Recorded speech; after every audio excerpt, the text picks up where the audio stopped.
The design of planned attacks on buildings inside the U.S. and how operatives were directed to carry them out. That is valuable information for those of us who have the responsibility to protect the American people. He told us the operatives had been instructed to ensure that the explosives went off at a point that was high enough to prevent people trapped above from escaping. He gave us information that helped uncover Al-Qaeda cells' efforts to obtain biological weapons.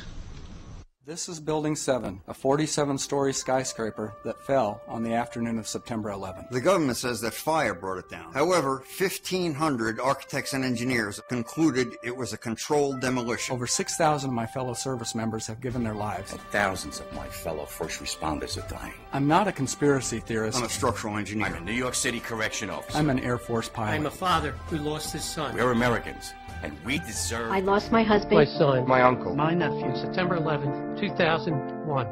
Most people don't know a third tower fell that day. The government says fire brought it down. The collapse of World Trade Center 7 was primarily due to fires. I, along with 1,400 other architects and engineers, have found the government's conclusion to be physically impossible. Impossible. We need the truth about what happened that day. Go to rememberbuilding7.org. Why it fell, why it matters, and what you can do.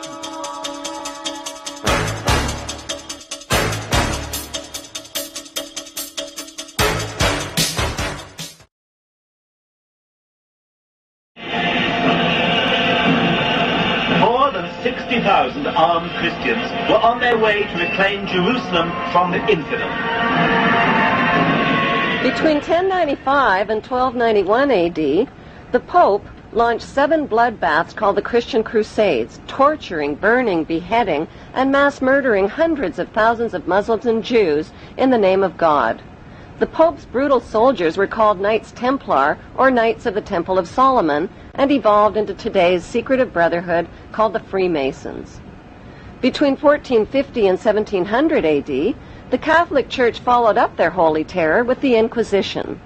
Based on rumors of practicing witchcraft, the Catholic Church hunted down, tortured, and burned alive millions of innocent women at the stake.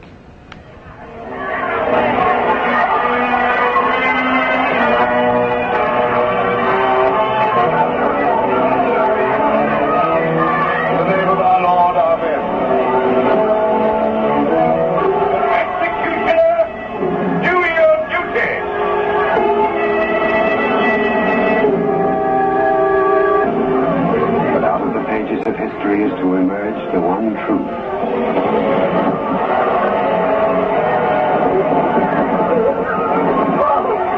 Father, pray for me. And may the angels lead thee into paradise. During World War II, the Vatican was criticized for supporting Hitler and his Nazi regime. To this day, the Vatican is still under investigation for plundering Nazi gold from the Swiss bank accounts of Jewish Holocaust victims. Over the past 5 decades, more than 1,500 priests and bishops have been identified in the sexual assault of tens of thousands of boys and girls in their trusting congregations and orphanages. Why is this filthy rich institution preaching spiritual values of poverty and chastity while cardinals, bishops, and priests cover up their crimes of sexual abuse? Why has the Church fought and resisted the compensation claims of their sexually, emotionally, and spiritually traumatized victims? Like Vatican City, London's inner city is also a privately owned corporation or city-state, located right smack in the heart of Greater London. It became a sovereign state in 1694 when King William III of Orange privatized and turned the Bank of England over to the bankers. By 1812, Nathan Rothschild crashed the English stock market and scammed control of the Bank of England. Today, the city-state of London is the world's financial power center and the wealthiest square mile on the face of the earth. It houses the Rothschild-controlled Bank of England, Lloyd's of London, the London Stock Exchange, all British banks, the branch offices of 385 foreign banks, and 70 U.S. banks. It has its own courts, its own laws, its own flag, and its own police force. It's not part of Greater London or England or the British Commonwealth, and pays no taxes. The city-state of London houses Fleet Street's newspaper and publishing monopolies. It is also the headquarters for worldwide English Freemasonry and headquarters for the worldwide money cartel known as the Crown. Contrary to popular belief, the Crown is not the royal family or the British monarch. The Crown is the private corporate city-state of London. It has a council of 12 members who rule the corporation under a mayor called the Lord Mayor. The Lord Mayor and his 12-member council serve as proxies or representatives who sit in for 13 of the world's wealthiest, most powerful banking families. This ring of 13 ruling families includes the Rothschild family, the Warburg family, the Oppenheimer family, and the Schiff family. These families and their descendants run the Crown Corporation of London. The Crown Corporation holds the title to worldwide Crown land in Crown colonies like Canada, Australia, and New Zealand. The British Parliament and the British Prime Minister serve as a public front for the hidden power of these ruling Crown families. Like the city-state of London and the Vatican, a third city-state was officially created in 1982.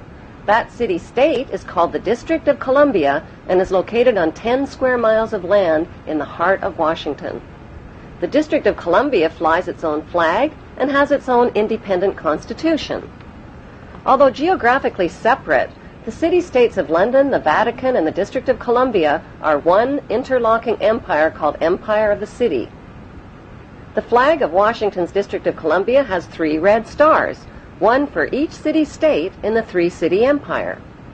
This corporate empire of 3 city-states controls the world economically through London's inner city, militarily through the District of Columbia, and spiritually through the Vatican. The Constitution for the District of Columbia operates under a tyrannical Roman law known as Lex Fori, which bears no resemblance to the U.S. Constitution.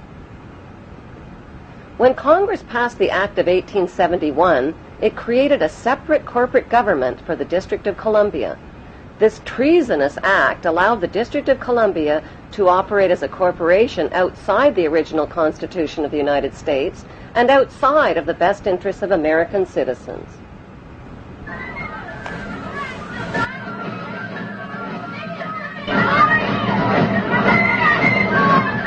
A sobering study of the signed treaties and charters between Britain and the United States exposes a shocking truth. The United States has always been, and still is, a British Crown colony. King James I was famous not for just changing the Bible into the King James Version, but for signing the first Charter of Virginia in 1606.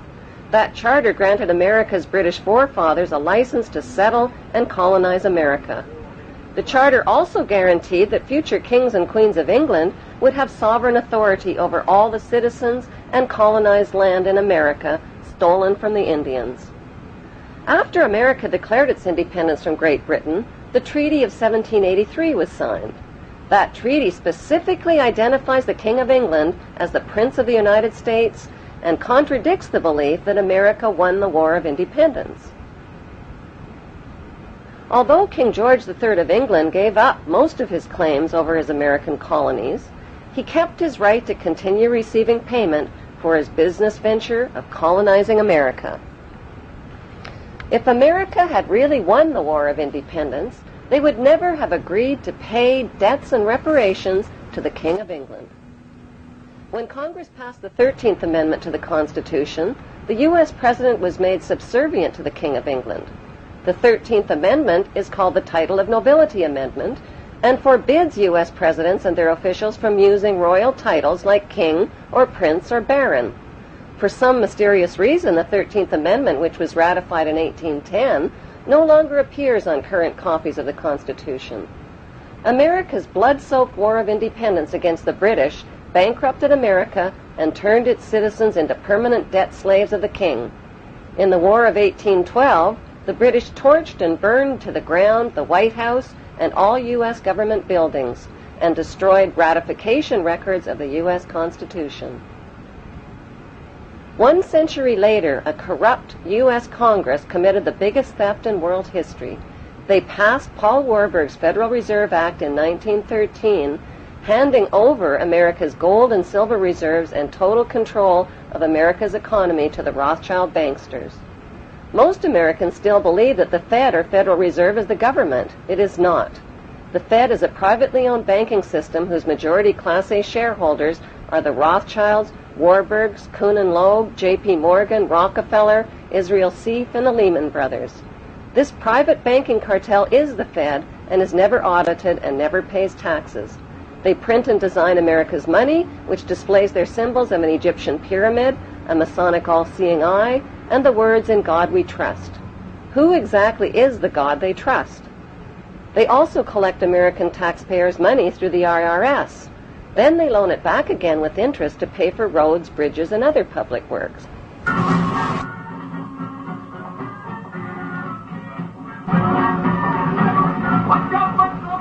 American presidents are handpicked and financed by these special interest power groups. Like George W. Bush, John Forbes Kerry, whose initials are JFK, is a member of Yale University's Skull and Bones Brotherhood.